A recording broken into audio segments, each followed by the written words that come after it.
today is our top 10 of the year. This one's always one of the most exciting videos that we get to do every year. Is we get to look back at all the games we've played this year and reviewed for the first time, and we get to make choices. Now, we do always have to guess. But mine are usually better than theirs. So, Rob, how many are you going to match with me, and how many are you going to match with Randy? Like on the same places, or just on the list? I'll go 3. Okay. 3 each.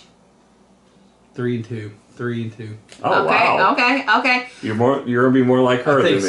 I think so. I think 4 and 3. Yeah, I think 4 and 3. Okay. I'm gonna go 5 and 3. Okay. And I think, because the challenge here was, this was a really rough year for us as far as getting together. Right. And all the chaos we've had in our lives as far as getting videos posted. So there was not as many videos this year. Right. And there's actually a couple of games that we didn't review, but I did play. Yeah. So I put them on my list because I did play them. So you've got secret ones you brought in. No. You reviewed them, but I wasn't in the review. Okay. I played them. Okay. So I put them on my list. I thought you were saying they were ones we didn't review. I'm like, where did that come from? No, this is only stuff we reviewed, but not necessarily me in it. Yeah. Well, there was one that I was like, wait a minute, I didn't review that one. Like, I guess I wasn't in the video. I was like, I got to shuffle everything down now because I found it. All right, so number 10. Randy, what was your number 10? So for me, number 10 is Creature Caravan. This is one that was a Ryan Lockup game from Red Raven, and we always love his games. I know you probably got it much higher on your list because you really, really love that game, but we'll see. Yeah, we'll see. But yeah, I was in a little less into that one, just because I really like the choose your own adventure elements of the other games he had, but it was still a really good card game as far as trying to build up your engine, if you will. Yeah, well, I think everyone that played it loved it, though. Yeah, I mean, that's the other piece of it. There's a lot of games on my list that are there because we've played them so many times because people really enjoyed them. Yeah. So, what about you, Ron? What was your number 10? Well, it's our first match. Creature Caravan is my number 10. We matched the exact position. So, for me, I like the tableau building part of it. Yeah. So, the tableau building was really cool. And plus, the artwork was just great, right? You can't go wrong with Ryan Lockett and his artwork. It's always great. That world that he sucks you into is just amazing. Well, it's very familiar. Like, every time you go to play his game, there's a little bit of familiarity because the art style's the same, the iconography is the same, and so it doesn't feel as strenuous trying to get back into the world. Right. And so I think that carries over. All right, my number 10 is Forest Shuffle. We have gotten this one out so many times. It felt like it should be on this list somewhere, and so this is where I'm placing it. I think it's just, when I looked at the list, I'm like, which one did I play the most? Forest Shuffle was up on there, so that's for me. It was played a lot. It was played a lot. I mean, it's a good game, and there's expansions and stuff to it to make it a little bit different, but...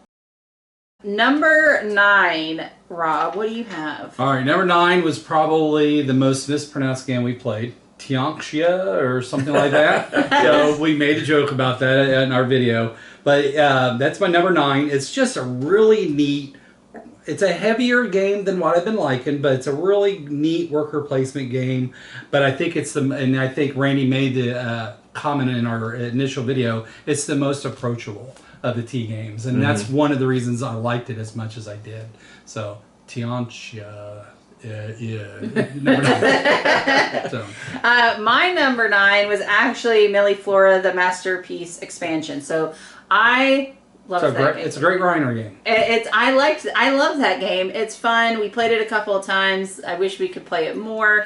It's just, for some reason, it hits right up the alley with me. I remember you really liking that game. Yeah. It kind of hit a sweet spot for you. Yeah, there was something about it that I like it. Yeah, there are games that do that. You're like, I like it. So, Randy, what is your number 9? My number 9 is a 2024 release. It was one of the earliest reviews we did this year, and it's Daitashi. That's the follow-up to Bitoku. It was a pain to learn it.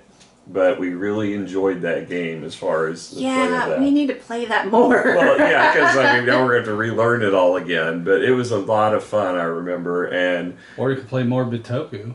That is even bigger beast to remember how to play. Because that one was farther away. Yeah, and this was Danny Garcia, Garcia, and it's a DeVere game. Mm-hmm. Yeah. So my number 8 is Sanctuary. So it is a Arc Nova Light, if you will. It is a lot shorter, so it actually fills a really great spot when you're jonesing for Arc Nova, but yeah, you don't have the time. It's nice because you get the same, I think you get the same punch as Arc Nova, just a lot shorter game, which anyone can appreciate because Arc Nova can get kind of long. Randy, what is your number 8? Number 8 is our most recent review that should be hopefully posted before this one, Forestry. Okay. So this is a capstone game from Makal Pichi, and it's a 2025 release. It was the last game I acquired before Christmas, and we played it, and it really enjoyed both the tutorial version and then the standard version. And there's just it feels like there's a lot of gameplay there. Yeah. So, what about you, Rob? All right, my number 8 is Unconscious Mind. So I didn't review it with the rest of the Legends, but I think I got it before Randy did, which he always complains about. Because we borrowed it from you, didn't we, Yeah. to learn it, and then we ended up picking it up. And No, so, mine hadn't arrived yet. I Right. started Oh, okay, it. that's what it is. So it's one of the most beautiful games that I've played for the whole year. It's just gorgeous. It's really heavy, so that's probably why it's not higher on my list than what it is, because I really did enjoy it, but it was tough to learn the game. But once I got it down and played it a couple times, I really loved it. But the art is just, hands down, it's just beautiful. Moving on to number 7, Randy, what was your number 7? Number 7, this was kind of surprising that it fell this low, but there was just so many good games. The Anarchy. This is from Garphill Games. This Bobby Hill. I think it's the same creator as the Hadrian's Wall game. And the reason it fell to me down to this level is just because I like Hadrian's Wall just as much as this one, and we've reviewed it so highly before that these new games that came on just kind of pushed it down because there was just a lot of really good games we got this year. So what about you, Rob? My number 7 is Planta Nubo. This is kind of like for you with your Milleforay. Planta Nubo just Hit a for spot. me. Yeah, hit a spot. It's a really neat Uwe Rosenberg game. It's unique in the fact that, I mean, farming's a little bit, but it's not about farming. It's just a unique game, and it's unique for an Uwe game. I just really enjoyed it. Yeah. That one, it was on my list to look, like I had this, and I was like, I have to cross something off, and I can see it's a good, solid game. My number 7 is The Hobbit, There and Back Again. We played this one a lot, and we had multiple people really enjoy it. They wanted to get it back at the table. We actually finished a campaign game. I didn't get to play all No, we haven't got through the last 2. We haven't played the dragons. Well, but you played quite a few of them. We've played quite a few of them, yeah. So we've and for a campaign game in this house. Oh yeah, that's saying a lot. That is saying a lot. So that one's my number 7. I would call it a campaign because your game doesn't affect the next but game. playing through all of them does say a lot, though. It does say a lot about our group. Yeah. When usually 2 or 3 is the We most. almost played, when Miranda wasn't with us, Adam really loves this game. Yeah. And we almost played through the whole story in one sitting with him. Yeah, no, that one's a good solid one. Number 6, Robert, what do you got for number 6? So number 6 is another heavier game, but I got to play it enough to where I got to like it. If I hadn't played it like 3 times, I don't think it would have made my list. But it's another one I didn't get to review with you guys, but it's Galactic Cruise. It's another big, beautiful, heavy worker placement game, building rocket ships and trying to get people to go visit these different planets. And it's just a lot of neat mechanics to it, but it's a lot. And so it took a lot for me to actually like it as much as I did. But it took 3 solid playthroughs for me to say, all right, I like this game a lot. So, that being said, that is my number 6, Galactic Cruise. It seems when we're going to match, we are going to match. Yeah, but yeah, no, Galactic Cruise was definitely, like you said, we actually got that one out multiple times. It came a little bit of a crowd favorite right when we were learning it, so we got to play it a couple of times where at first I was a little bit like, I'm not sure, but by the second or third playthrough, I was like, oh, okay, So I agree with you that it did take a little bit of play to kind of really get the love of the game. I just like that mechanic where, where you're going, you get to do the areas that connect to that. And where I just really like that mechanic. It's fairly unique, and I thought it was pretty cool. Yeah. So what was your number 6, Randy? My number 6, another 2024 release. It was an early one of our reviews, and I thought this was going to be a contender for Game of the Year when I got it. And it fell down to this position again because of all these other great games. And that's SETI, Search for Extraterrestrial Intelligence. This is from CGE. It was Tomas Holek that developed it, designed it, and we loved it when we played it. We played it I don't know how many times back to back, and again it was Adam that kept calling and saying, "Can we play that again? Can we play it again?" Well, absolutely. Well, and then we got to play it at Origins, and we played it a couple times after that. So I mean, we got that one out quite a few times, and it's a heavier one, but it took a minute. And I've seen reviews for the upcoming expansion coming out, and everyone has said it changes the game enough that you have to play with the expansion. Awesome. That it's hands down makes the game Tuscany? Even better. Yeah. Yeah. So absolutely. I like SETI a lot, but that crossed the line for me as far as how heavy it was. That was too much game for me. So I couldn't enjoy it because I couldn't get all the different mechanics down, and knew I was playing poorly and that I wouldn't be able to get any better at it. Great game, it's just not for me. Yeah. No, we all got our things. So my number 5 is Menefer. So it's an Egyptian style light game that you're trying to, there's some burial, there's some building monuments, there's going up some tracks, and then you're going down the river and trying to get, going to trade ports and things like that. So it's definitely something that I like in the fact that it's a worker placement. There's tracks go up, things to build, things like that, civilization kind of thing going on, and except in the Egyptian realm. So it's something that I appreciated for my number 5.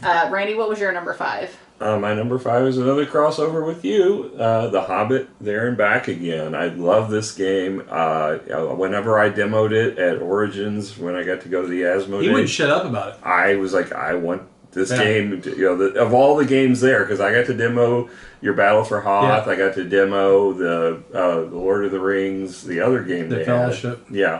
And I'm like, I want this one, because they were saying, well, we're not going to get that many copies of the big games, but we're going to send everybody a copy of the game for the demos, and we never got them. So, but I was hoping I was going to get this one. But yeah, I liked it so much that when you bought it, I played it, I went and bought it. Yeah, it's a great game. And it's not a bad price for it. It's no, like $35 and you get those really nice books. Mm-hmm. And I'm like, I just want them to do Lord of the Rings this way now. But yeah, it's a great you call it a campaign. It's really 10 different individual because the rules change. And they change the rules. Yeah, but it's a story progression. Yeah, it's so it's a campaign. Yeah, it's a campaign. It's a really cool idea, and it's Rainer Gnizia that was the creator, which is unusual for a roll and write type game. What was your number 5, Rob? My number 5 was The Anarchy. So really liked Hadrian's Wall so much that I was really anticipating this, and it didn't let me down. I think it made the combat a little bit more complicated, which I appreciated that part. And then it's just more of the same, and it's just can't go wrong. So Hadrian's Wall is awesome. Anarchy, it's also awesome. Mm-hmm. Number 4, Randy. My number 4, this is another crossover with you, 2023 release, Forest Shuffle. My sister got me into this game, and I got hooked right away. Mm-hmm. And we've got a lot of expansions we haven't even added to it yet to play it, because every time it seems there's somebody new playing it with us, so we always start with the base game, but there's enough meat in the base game that everybody enjoys it. And it's easy to teach. Matter of fact, your dad went out and bought like the whole set pretty much, whenever it came out after he played it. So he enjoyed it too, and it's one that's hit our table a lot. So that's why it got up as high as it did. You know, it's I think the oldest one on my list of 2023. Yeah, all the others are 2024 or 5. So yeah, but we've played that one, the heck out of that one. I played it not just on the card game, but also on Board Game Arena. So played a lot of it. Mm-hmm. Okay. All right. What about you, Rob? What is your number 4? My number 4 is Beyond the Horizon, which is an amazing tech tree building game that's very similar to Beyond the Sun, but not sci-fi themed. It's more nature themed. But I just thought I love Beyond the Sun, but Beyond the Sun is a very, as I said in the video that when we reviewed it, it's stark.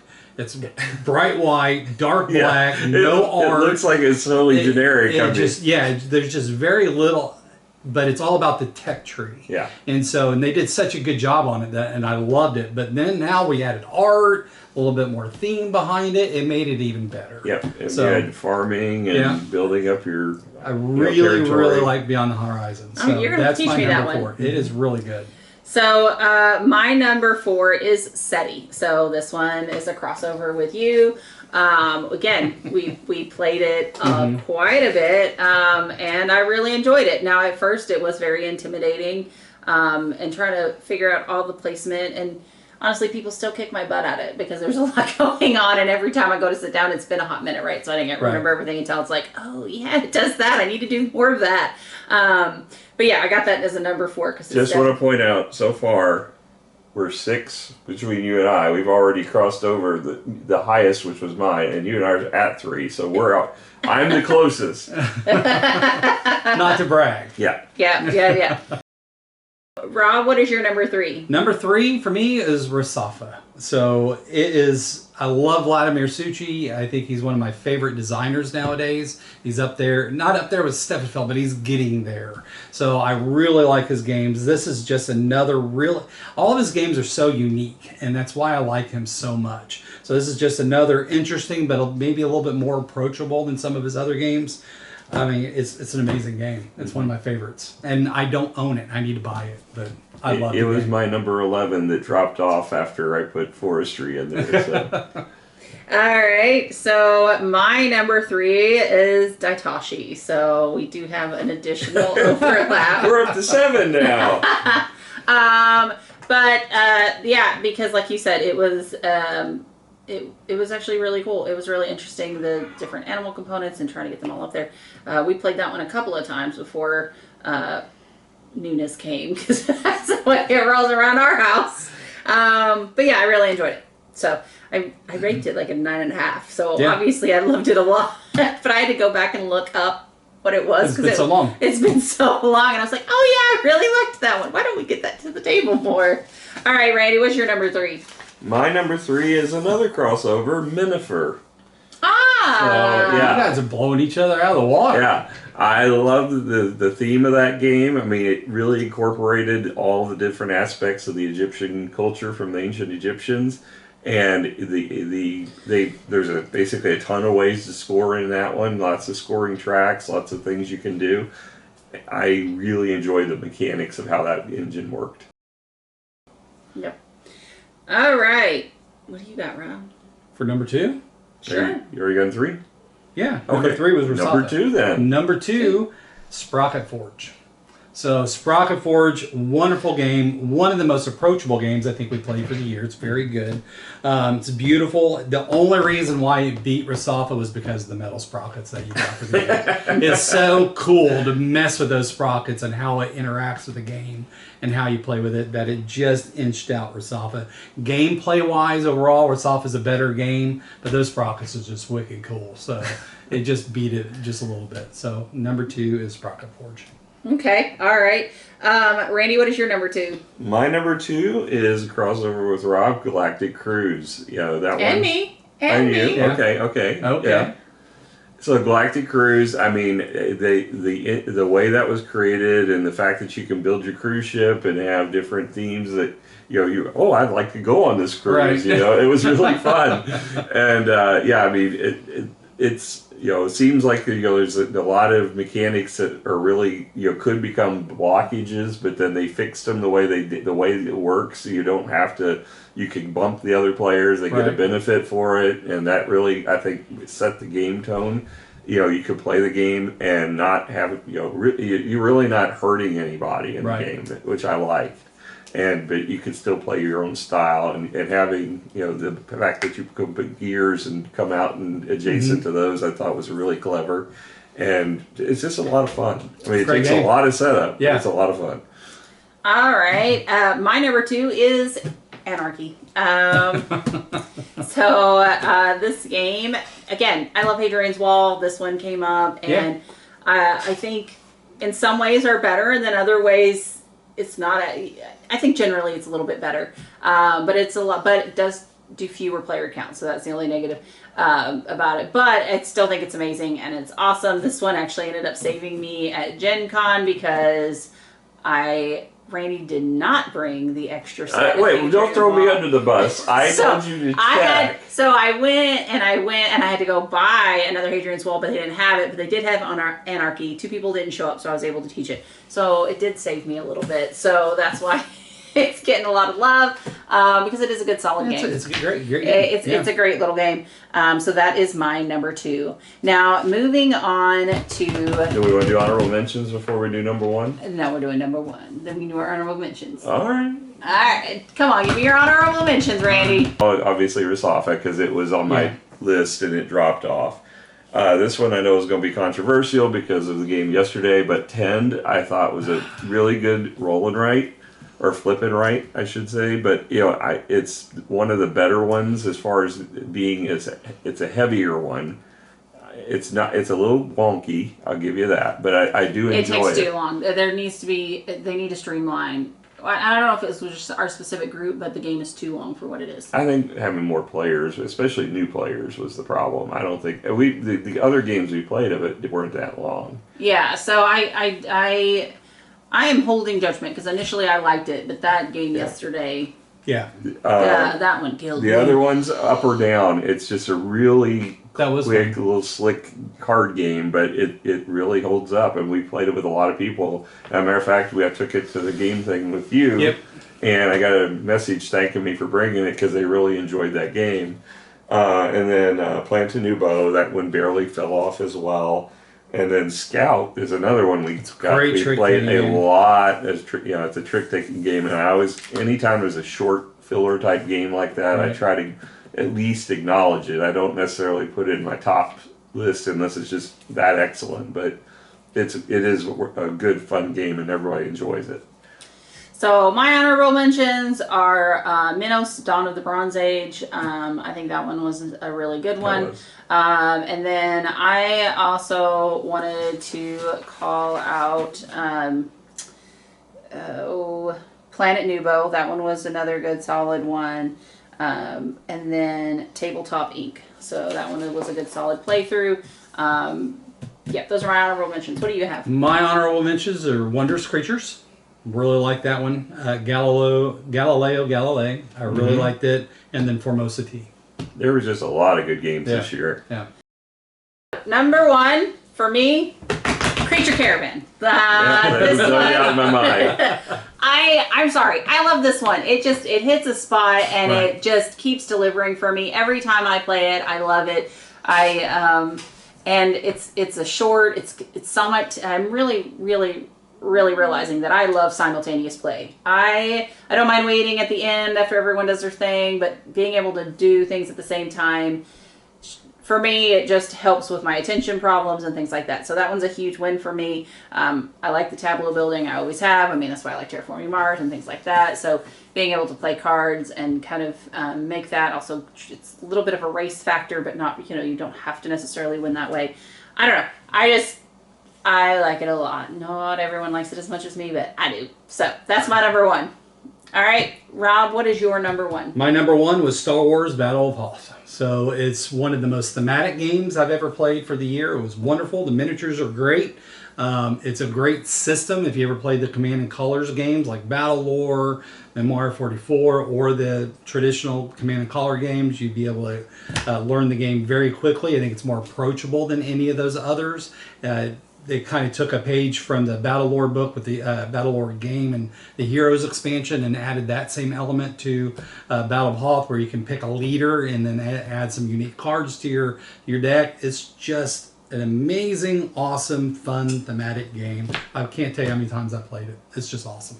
Okay. All right, Randy, what is your number one? It's pretty obvious because there's one game there's a big hole right now in my list because it doesn't match with yours, and that is Sanctuary. I mean, that game, I originally said it. I'm surprised that wasn't on your list. I liked it. Yeah, I said I thought that it was a little bit below Ark Nova. It was still one to make me feel like playing Ark Nova, but the more I've played it, it feels a little distinct from Ark Nova. You know, I still love Ark Nova and still would want to play Ark Nova, but this one feels enough distinctness that it makes me want to play it just as much.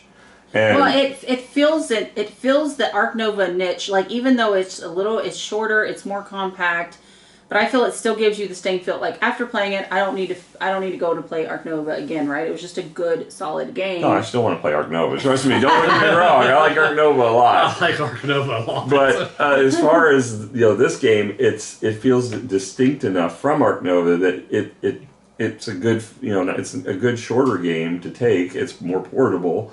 It doesn't involve as much setup. And I think it's more accessible to people too. Yeah, every time Adam comes over, that's the game he's asking for every time now. I mean, it's crazy, and he's obsessed with it. It's a good one. And it's so easy to just set up and teach. You can get it out in like 2 minutes and then teach the game in less than 5. Mm-hmm. And I haven't seen anybody who's played it that has not enjoyed it. Yeah, so good, solid one. Well, guys, we had a blast this year. Yeah. It was absolutely a lot of fun. A lot of good games. A lot of good games. And hopefully next year we'll get back to doing a little more publishing of them. It was a rough year because... I don't know, now we're both working. Yeah. So we had, I've been off for work for like 2 years and now I'm back to work, which is great. And of course we've had some health issues we've dealt with and still deal with a bit, but it's one of those things. Yep. So, well, guys, we had an absolute blast, and thanks for joining us. Yep. All right, Bye.